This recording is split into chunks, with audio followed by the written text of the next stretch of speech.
All right, let's talk about this last stretch here of stuff before the exam.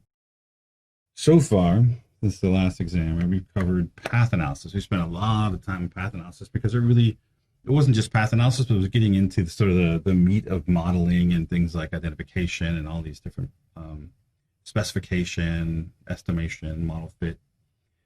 And then we added to that sort of this idea of doing just a straight measurement model. So path models are just structure only.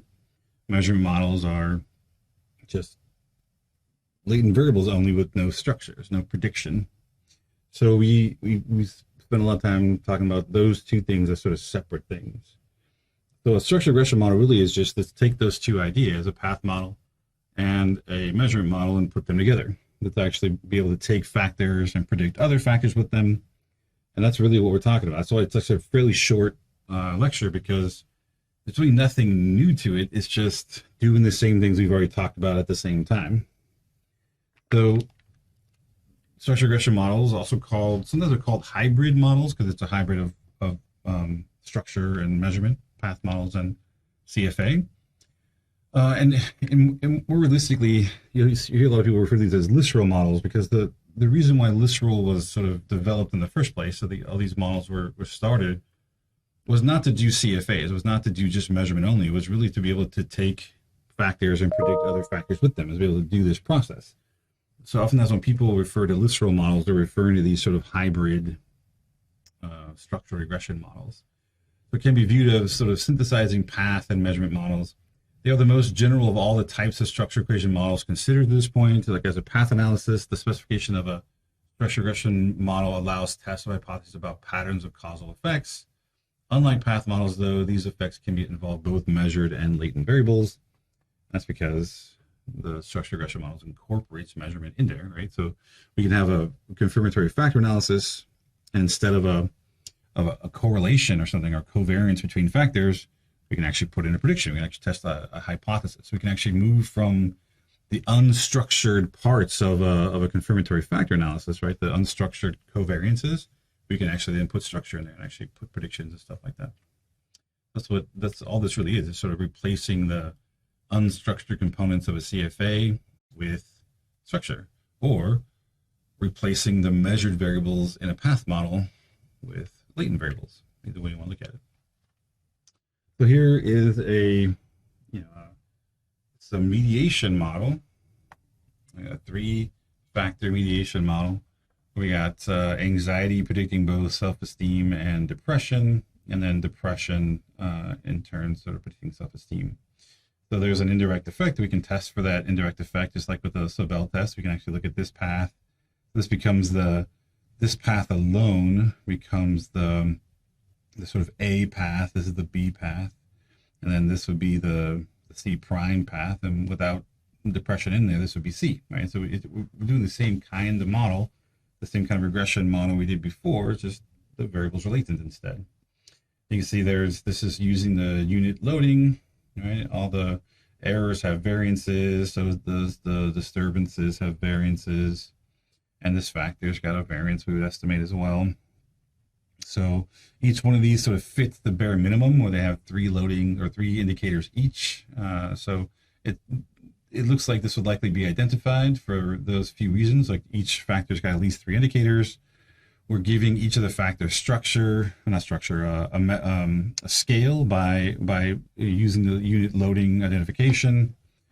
So, it looks like we would, at least at a bare minimum, this would be something that would run. Whether or not it would fit or work, whatever, is a different story, but at least it looks like we're meeting the minimum thresholds.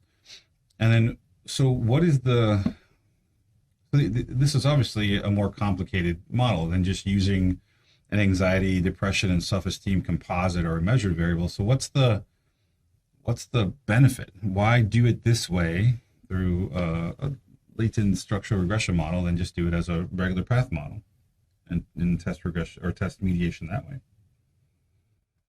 Why would we do this? Why would we put ourselves through this pain and anguish? What's the benefit? It's more work, obviously. So what's the benefit of doing it this way? It's character building. Yeah, it's probably something to say for that. I mean, that's probably not wrong. I don't think that'd be the main reason why you want to do it. I mean, I guess you could do it to show off or other things too, but what's the benefit relative to doing a path model? What's the benefit of doing it this way?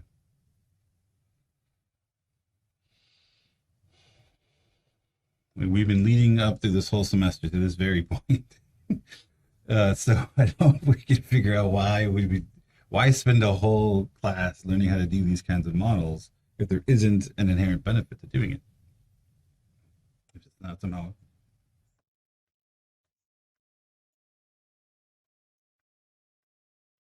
No, it's just still unidirectional in the sense of these two are going this way. This is an arrow. Yeah. Yeah, so it's still like a mediation because if we did that this way, it wouldn't that would be then a non-recursive, right? It'd be a loop, and it wouldn't be identified that way. So think back, what's the benefit of doing a CFA of actually of finding latent variables? Why do we want to find latent variables?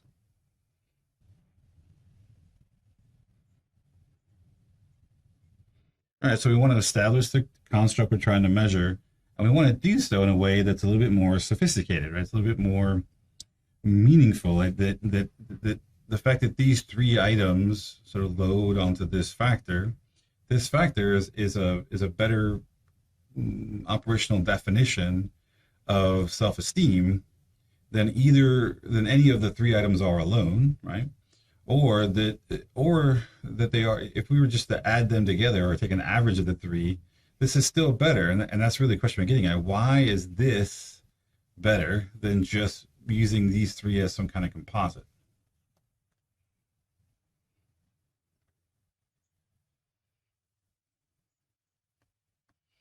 So I mean, if I add these together, we're getting every part of self-esteem in sense of, we're getting the variability around whatever question one is and question two, question three. We're adding them together. We're getting all that sort of bandwidth, the term I've used before, that we're getting that in here.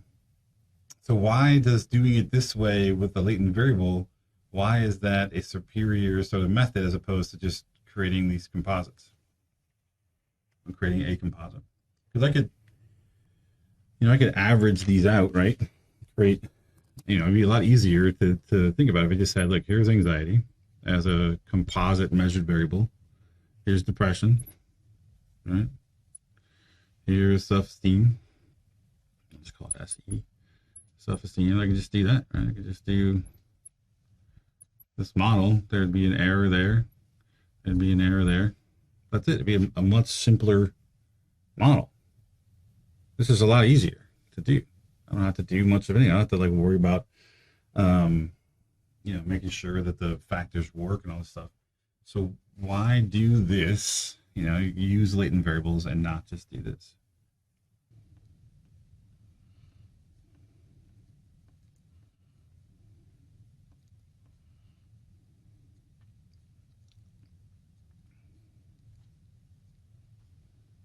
All right. So using latent variables gives you a sort of a bigger picture because you're able to not only see a latent variable, but what items sort of relate, and then you're able to pull out the errors.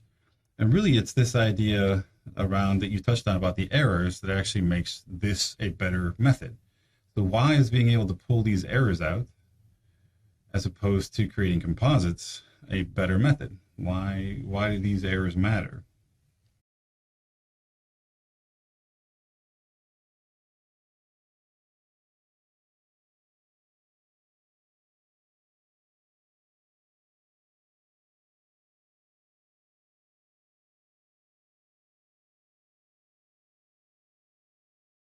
Right. The technical term is smoosh.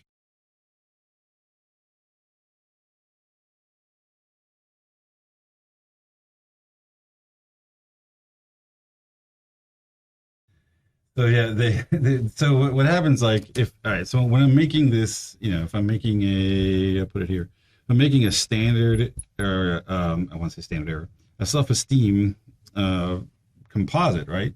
I'm going to take these, because looking at this, I have these three items, and it seems like, okay, I'm going to add these three items up.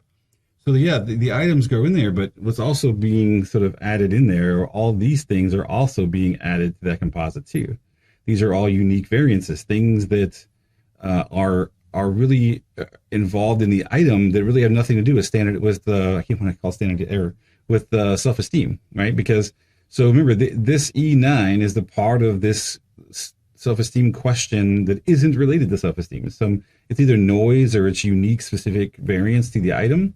It's also being added in there. So we're actually compounding all the error into the composite at the same time. So all these errors are being shoved into this self-esteem composite along with the parts of the questions we really want. Where when we use a latent variable approach, this factor, this part of self-esteem, right, it doesn't include the unique portions. It's only the parts of these self-esteem questions that relate to self-esteem that are included in this. So we're getting a cleaner, sort of purer measure of self-esteem because all this sort of junk has been removed instead of being compiled or compounded into the self-esteem composite. So what happens a lot of times is if there's enough of these, enough items with enough unique variants that's getting compounded into this self-esteem composite, that this composite becomes less and less reliable because you're actually adding more and more error in there. The error is becoming larger and larger because a larger portion of the composite variable. So when we go to try to predict it, we're predicting a whole lot of noise. It becomes harder to find the actual predicted variability through all the noise that's being sort of added in. So the whole point, the whole reason of going through this is one, to give a better, more sophisticated operational definition to what self-esteem is as opposed to just using the composite. But it's also to separate out the parts of self-esteem that are common, that is the common variance in here, from the unique variances that are just really adding noise when you try to add them together. So this method of doing this is getting it. They oftentimes refer to it as error-free, which bugs me a little bit because it's not really true. But if you think about these as the only sort of errors that exist in this self-esteem measure here, then we're really getting an error-free measure of self-esteem by removing those errors. And this is an error-free version of anxiety, an error-free version of depression. So we're actually looking at, does anxiety predict depression? Does anxiety predict self-esteem? And is there sort of mediation going through there? We're getting a cleaner version of these measures. So we should actually get a cleaner estimates of the coefficients relating them together. And this should be more realistic of what anxiety actually does to predict depression and so on, because all that error and all that junk has been removed from the model. That makes sense?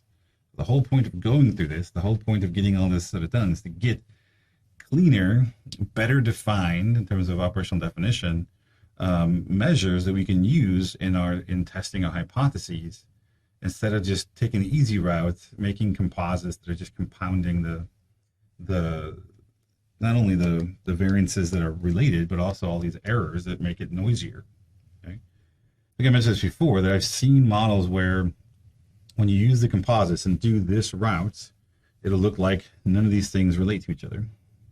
It's because the models or the variables are sort of noisy enough, or there's enough items that all the errors being shoved in there that it becomes too noisy to really find those relationships. And when you actually treat them as latent variables, now these become more significant and more substantial relationships because all that noise has been removed. All right, that's the whole goal of this. So remember, CFA is a way of trying to reduce models down, explain multiple items with single factors. As we move, I mean, that's the goal, but it's to do so by also identifying the common variance and being able to have something that's sort of a cleaner picture of each of the latent variables.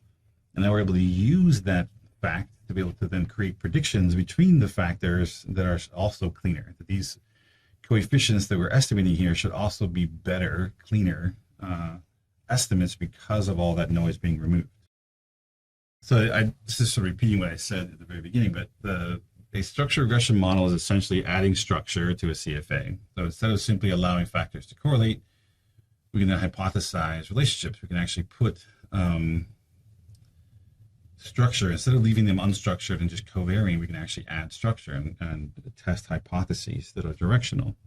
It allows researchers to test for prediction, mediation, all kinds of stuff between variables that are error-free. Now, again, don't take this too literally, but we're variables that have dramatically reduced errors in them. It's a lot wordier than saying error-free. Okay? Identification of a structural regression model follow the combined rules of the identification for separate path and CFA models. So you need a minimum parameters equals unique data points, right? So it needs, at least has to be just identified. You need to scale factors with either UVI or ULI.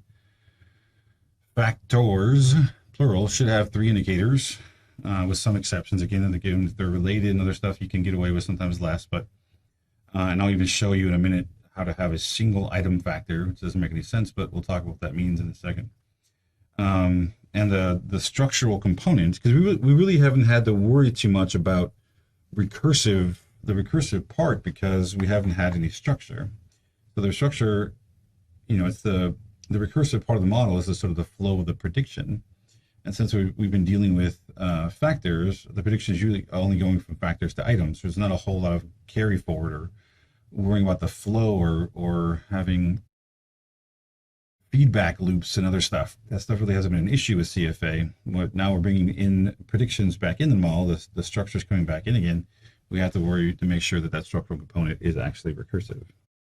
There's a common theme to identification and analysis, right? A valid measurement model is needed before the structural component of a structural regression model can be evaluated. What does that mean?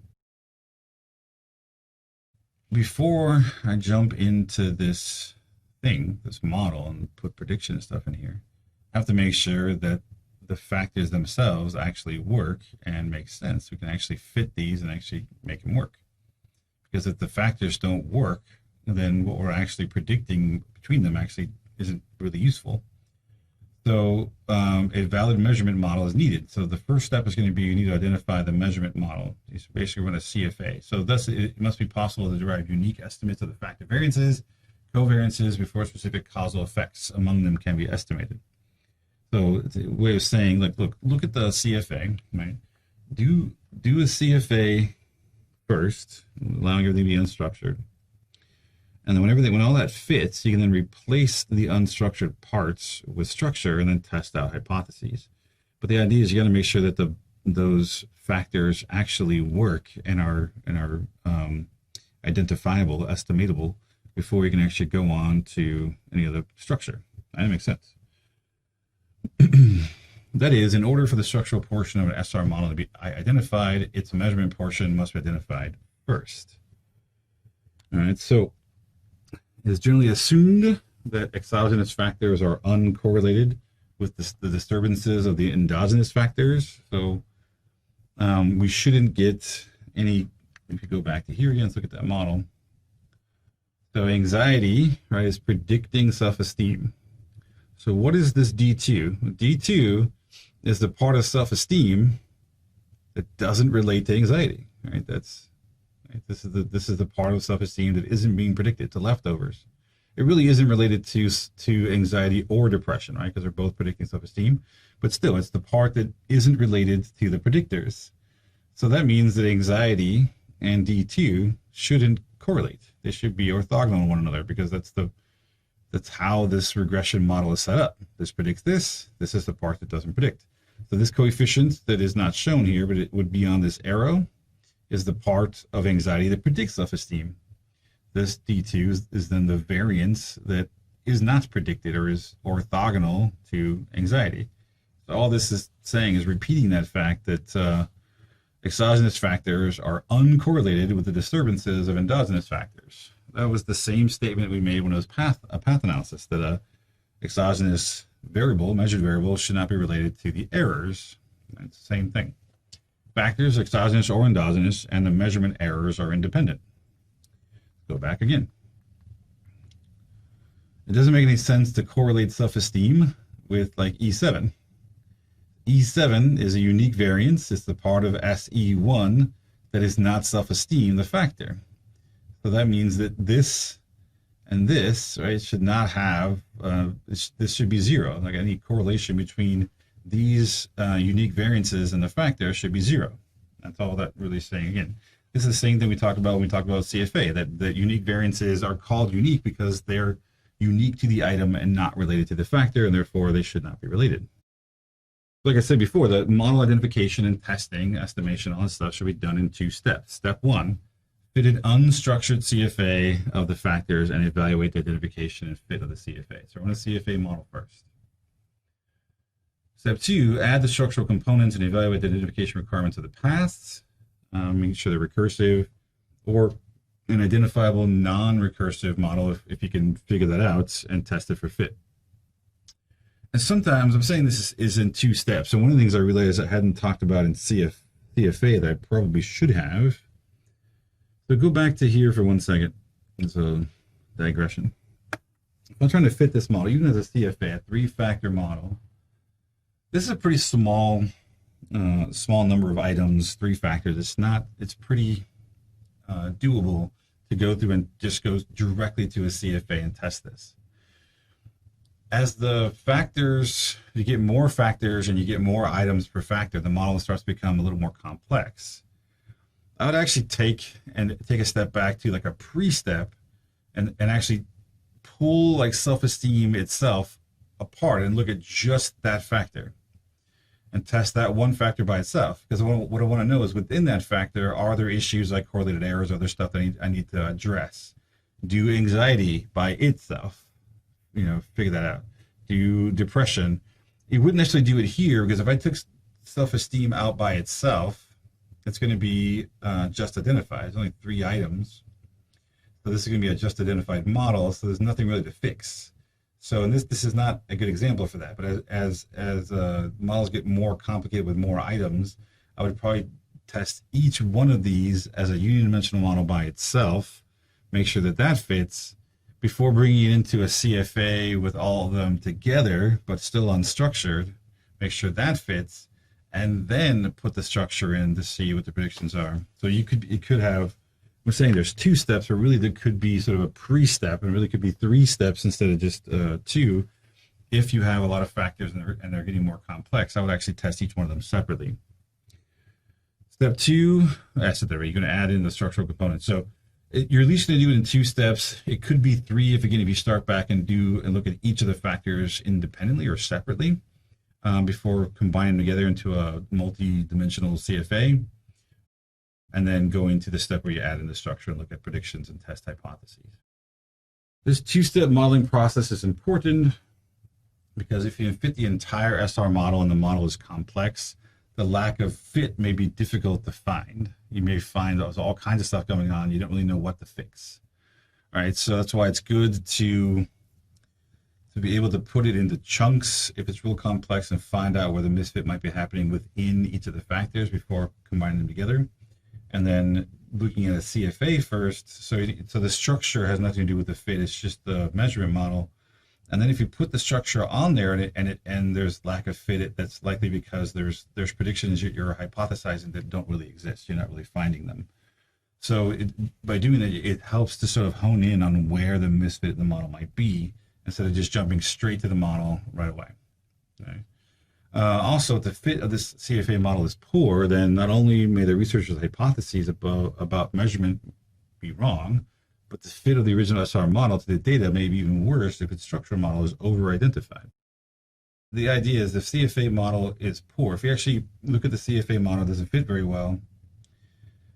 And if you ignore that and fit the SR model anyway, that's not going to, whatever you're predicting, right?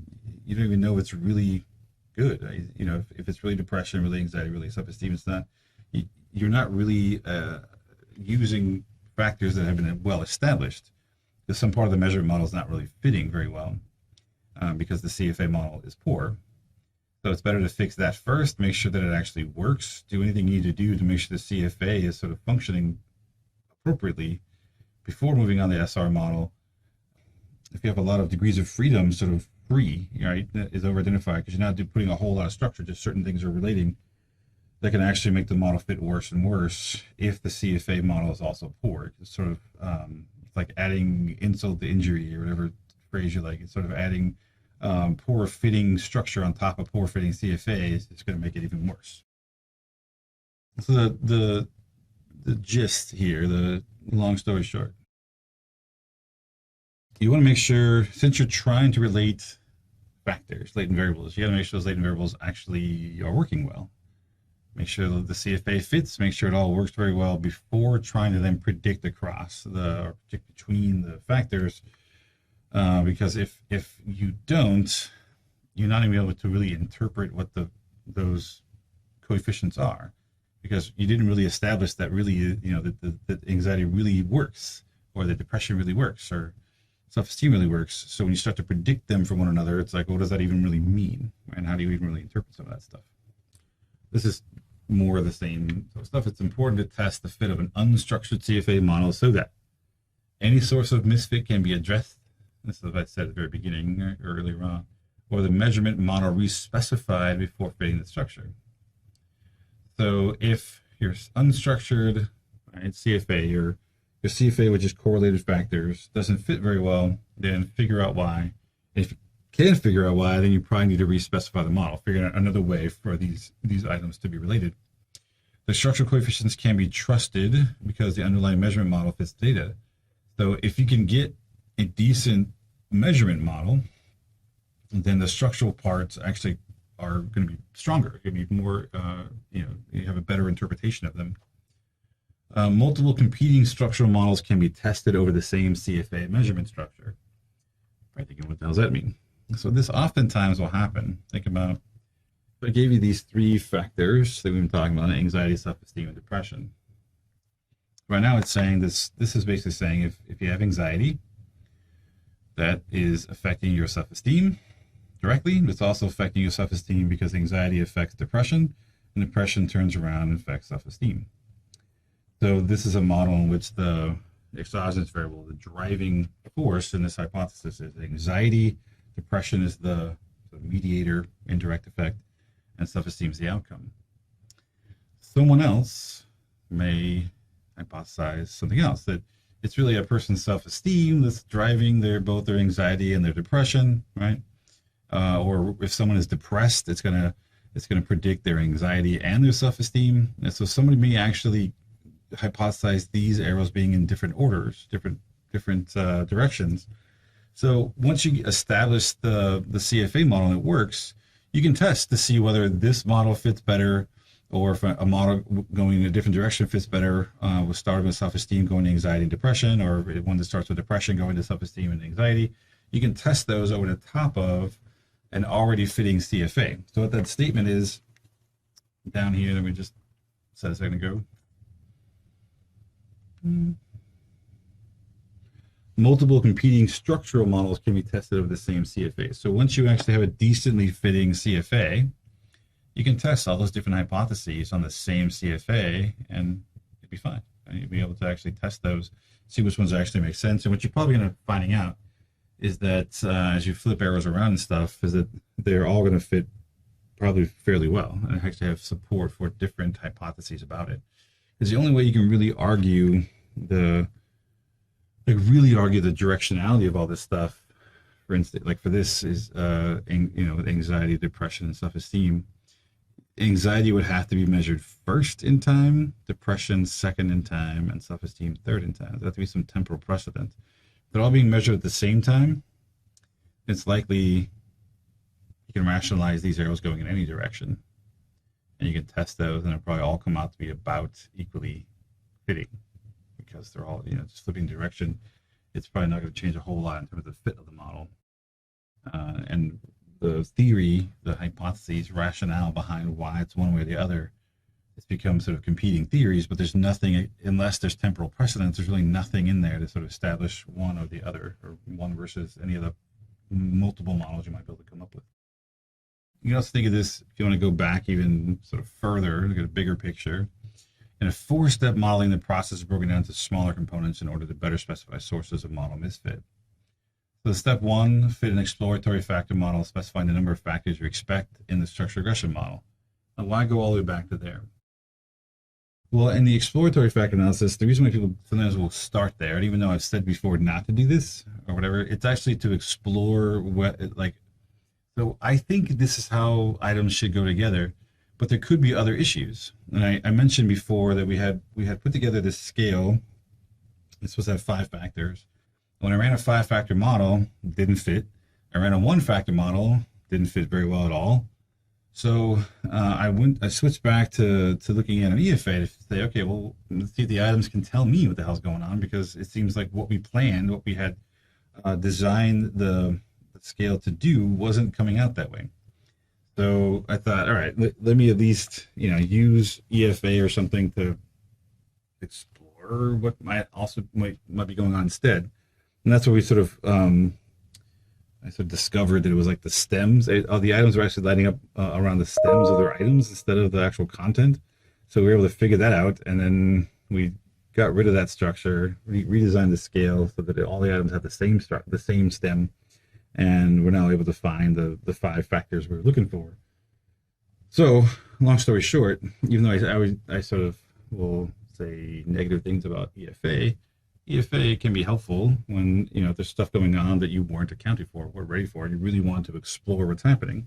It just seems weird if that's the only thing you're going to do, or the main sort of source of factor analysis is all just EFA. It seems kind of odd. See if you can figure stuff out, right? See what's going on. And it might give you some ideas about what other kinds of relationships that might be going on with the items. Fit things like a 1-factor model, fit the number of factors you think they're supposed to be, that you expect in there, see how that works, see if things are lining up. Then once you sort of have figured some of that stuff out, then decide on the kind of unstructured CFA you want to fit, right? Add in the hypothesized recursive path that you want to fit in the structure of the structured regression model, and then fit additional paths if it doesn't fit originally, or remove paths, modify the model. And there really should be a 5th, which is then test alternative hypotheses about those latent variables at the same time. So this is sort of shifting to a different idea. This is like, all right, talking about structured regression models. Now this is like a nuanced part of a structured regression model. So what if you only have a single indicator? So the thing about a structured regression model is there's really no rules about how they can work. And let's say you're trying to measure, think about the model we just had a second ago, where, we had some, let's say we had, a few items that measured anxiety, okay?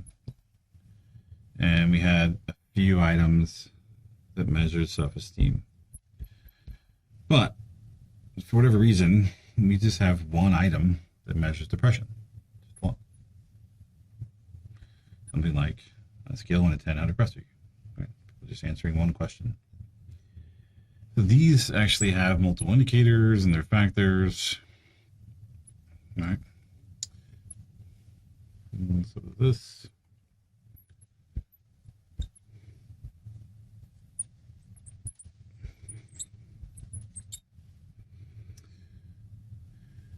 This predicts this, that predicts that, this predicts this, which means this has an error, this has a disturbance. These have errors as well. A couple things I want to point out with this particular model.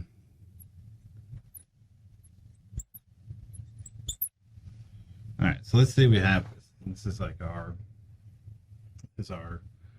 model, and we're sort of limited just because it just happens to be that we only have one question, one item. Or it could be that for whatever reason, the data set you have all the individual items for anxiety, the individual items for self-esteem, but you're only given a composite score for depression. For depression, that's all that's really available. It's also possible, as I'm sure some of you have probably seen when you're dealing with other people's data. Dealing with other people's data, you sometimes don't have a choice of what you're given, what's available, and what you have. So you're trying to test this model. You only have a single item for depression, so you're going to make the best of it that you can. So you want to make sure, and you pull in the unique variances out of anxiety and out of self-esteem. But for depression, you're sort of stuck, right? So whatever's going on with depression, if this is a composite, all those errors have already been sort of squished in there, right? There's no getting around that. It's already there. So two things about this is, one, because it's a single item, all that sort of errors already been sort of shoved in there. So is there a way we can is there something we can do to sort of help that along, even though this is sort of all we got? The second question is, do you see an issue? So right now, the way this is hypothesized is that anxiety has 3 indicators, and it's a factor that's predicting depression that's just a single item. But what's separating these 3 indicators from depression?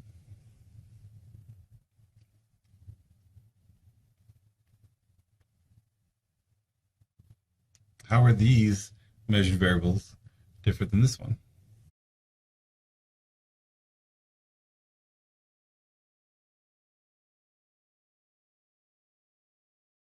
Right. This is, these are specifically anxiety questions. This is a question about depression, which I understand. But I mean, in terms of how I specified the model, how is depression different than these 3 indicators?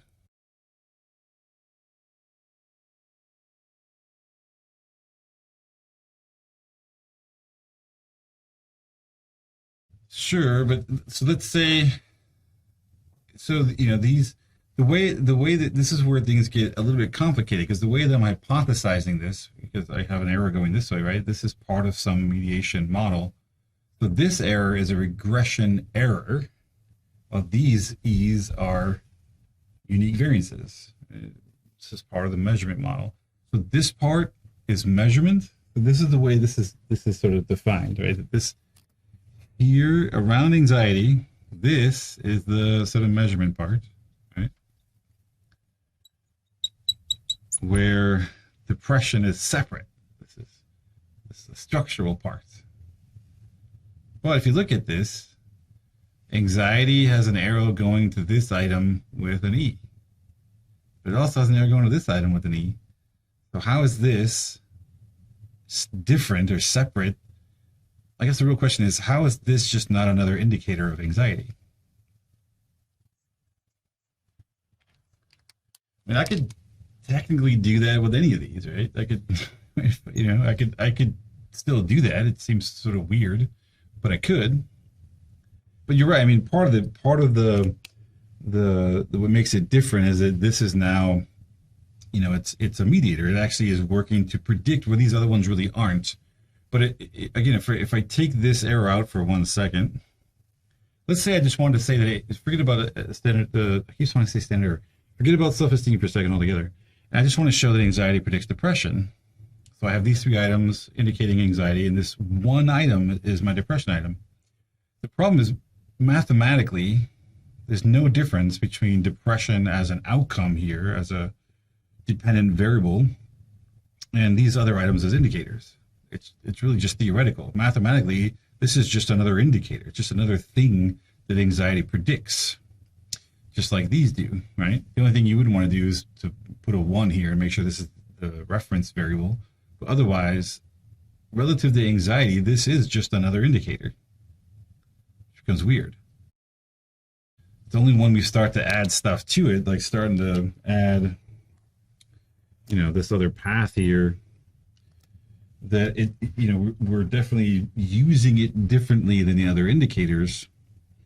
But one of the issues you have, or that you get with single indicators intermingling with factors, is that there really is no mathematical difference between this item being just a 4th indicator of anxiety and being a separate measured variable. Mathematically, they're identical. What really separates them out is your theory, your hypothesis. Hypothesizing this is a separate variable that anxiety is predicting, and these items are the indicators. But mathematically, it doesn't matter. Call these loadings and this a regression coefficient. Can if you want to. They're all doing the same thing. And that becomes sort of complicated, or at least can make your head hurt a little bit. The one way that we can actually separate that out, we can help depression not just appear like just another indicator, as we use it as a single indicator like this, or as a single basically an item that's just one indicator of an entire factor. Because what basically we're saying is that this one thing represents all of depression, so it's really just a single item factor, right? A single item thing. But we don't use it that way because it's a measured variable. We don't have other items to make it into a factor. What do we do? Well, one way we can help it, or at least help it function as a single item amongst a structural regression model, differentiated between that and other just single item indicators, is to take advantage of the reliability of that item and build that into the model. So every item could, or at least should, have a measure of reliability, whether that reliability comes from previous literature or you're able to look at retest reliability or something within your own data. You should have some estimate of the reliability of the item. Hopefully it's good. Hopefully it's like 0.8 or more. And you can actually build that reliability into the model to help that item function a little better and function a little bit more like that factor, single item factor. Because remember, again, the CFA is supposed to reduce stuff down, but a big part of it is we're able to remove error. We're able to take the unique variance out of the items, which helps make the factors cleaner. Well, we can clean up single items. So look at this, whatever this is A, there's 3 indicators, and it's predicting B. There's nothing differentiating B from being just another indicator of A, except that I put it over here. Right? In the drawing, I drew it over here away from the other indicators, but mathematically, it's functioning as just another indicator. But I'm treating this as a separate single item factor, item, or measured variable that A is predicting. And so I'm acting like this is a regression coefficient. This is an error variance, while these are loadings, and these are unique variances, when realistically it's all being estimated all at the same time, same way. So the only thing that's differentiating B from A, 1, 2, and 3 is my theory, my hypotheses about how these things relate, and my ability to argue that B is not just an indicator of A, but a separate variable. Okay. So this is this just for simplicity, it has these 2 item factors, but I don't think this is like the norm. It's just to make the picture a little easier to sort of draw or whatever to deal with. You have a factor that has any number of indicators, and they have their errors. Now notice in this particular case, and I mentioned this before, they're actually drawing out the errors as circles to indicate that these errors, unlike the factors, are unknown, right? So they're basically latent, right? And they relate to a latent variable, so these are really latent errors. They're errors that relate to a latent variable, so they're also themselves then latent. You don't always see them drawn out as circles. Usually they have nothing around them. They're just sort of empty, no circle, no square, no nothing. They're just sitting there by themselves. But they'll have any number of items that are indicators of A, have any number of items that are indicator of this factor C, right? And then I have this one goofy item. It's being predicted by this factor, so it's getting a disturbance. And then it's in turn predicting this other factor, so it's acting like an indirect effect or a mediating variable. So I could do it this way, and I can leave this perfectly alone, but again, someone, I guarantee you, will come along and say, no, this Y is just another indicator of A, and this isn't a D, it's just an E. Make sense? It's really no difference. They can argue that, and they're going to be like, well, why did you just take this one indicator and have it predict another thing? This is really strange. Why would you, So, and they'd be perfectly within their rights to argue that, because that there's really no difference. It's just accept the way you've sort of portrayed it. So what we can do? Well, let's say for the model of the single indicator just shown, measurement error in Y1 is reflected in that disturbance.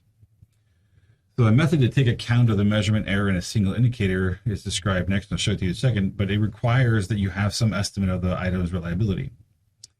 So let's say the item has a 0.8 reliability. We know that then 0.2 of that variable is measurement error. So we actually know that there is some fixed amount of variability in that item that is error. We've already known that. We already know what that is. So we can actually use that to then our advantage. So this estimate may be based on researchers' experience with the measure, like they used it before. Could be the whoever developed the item and sort of used it in past, puts out their retest reliability. It could be that you have measured it twice and you have a retest reliability yourself. Whatever it is, you have the item's reliability. We can actually then build that into the model. So what we do is that since 1 minus the reliability coefficient is the error, we can take, again, if it's 0.8 reliability, we know that 0.2 is the error. So we can estimate the proportion of observed variance due to random error, which is only one source of measurement error, but at least something. And then specific types of reliability coefficients usually estimate only one kind of random error. So this is not perfect because it's not really separating out like specific and random and all that stuff, but it's still better than nothing. And accordingly, the quantity of 1 minus that reliability probably underestimates the proportion of measurement error variance in a single indicator. But again, it's better than leaving it alone. It's better than just sort of leaving it, unattended, so to speak. So suppose that the variable y1 is the only indicator of an endogenous construct B, and that the researchers estimates that about 30%, which means that the item has a reliability of 0.7. So 30% of that of y's variance is due to measurement error. What we can actually do is say, okay, I'm going to create a factor B that has one indicator. This goes against everything I've told you so far, right? That you have to have 3 indicators, sometimes you can have 2. This has got 1, but the reason why this works is because it's very specific.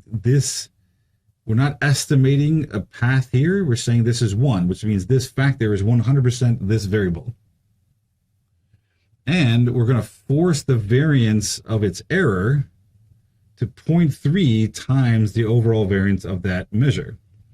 So remember that 30% of the variable is error, so we can say 0.3 times the overall variance, then we're going to fix it. We're not going to estimate the error variance. We're going to fix the error variance to be a specific amount, because then we're saying that the rest of this item then is usable error variance. So that then forces that error variance down to this factor. So this factor now has the 70% of usable variance from that item in it. A can predict it. It can turn around and predict C. We now have a factor, right, we want to call it that is based on a single item because it has a known measurement error or known reliability that we can use to actually make that sort of process work. And what's the goal there? Well, we're getting, instead of using Y altogether and having D potentially include, or the prediction here and the error includes some of the noise, we're actually using the fact that we know how much noise is in this item to remove it out of the item altogether, and we're then getting that where B is now a more error-free, or at least cleaned up version of Y, because it only includes the part of Y that is usable, or that is non-error, or that is reliable. This allows us to then to create this pathway. I should mention that for a long time, when you use literal, I mentioned this before, that in literal, there was no means in the very beginning for the matrices to relate measured variables to other measured variables, or to relate factors to measured variables in this way. There was no structure relating measured variable to measured variable, or latent variable to measured variable. Like, you couldn't do this in literal, like to have this factor predict y1. There was no way of doing that unless it was an indicator. Okay? But there's no way to make this a structural part. It just didn't exist. So the way they got around having single measured items, was doing this very thing, was tricking literal into thinking that this factor existed, and then you can actually predict it. So this was actually the way around literal coding and stuff, the math and literal, when you couldn't actually relate, so instead of having 2 measured variables predicting each other, you would create these 2 faux factors and have them predict one another. And that was the way they got around it. So not only was this sort of practical solution for dealing with single items, it was also just the only way around this rule to get it to work for a long time. I think doesn't work that way. You actually can predict measured variables from measured variables now and stuff, but for a long time you had to do this trick to get it to work. That was the only way to do it. So in the model just shown, the variance of the measurement error term for y1 is fixed to equal 0.3 times the observed variance. Because factor B must have a scale in order for the model to be identified, the unstandardized loading of y1 on B is equal to 1. So we've now used the unit loading, right, pathway, which is because this is the only item. B is just the exact same thing as y. These two things are identical. The only thing different is that this is all of y, where B now is getting y with the error 0.3 times the variance sort of removed. So we're actually making B a cleaner version. It only gets the 0.7 reliable variance sort of in its error's been removed. Because factor B must have, I said that already, with a specification of a residual term for y1, the direct effect on factor B is estimated controlling for measurement error in its single indicator y. So this is one of the only ways you can get around having a single indicator factor is by using the reliability, a measure of the error, proportion of error variance to actually pull that variance out and get a cleaner measure and connection between that one item and the sort of pretend factor.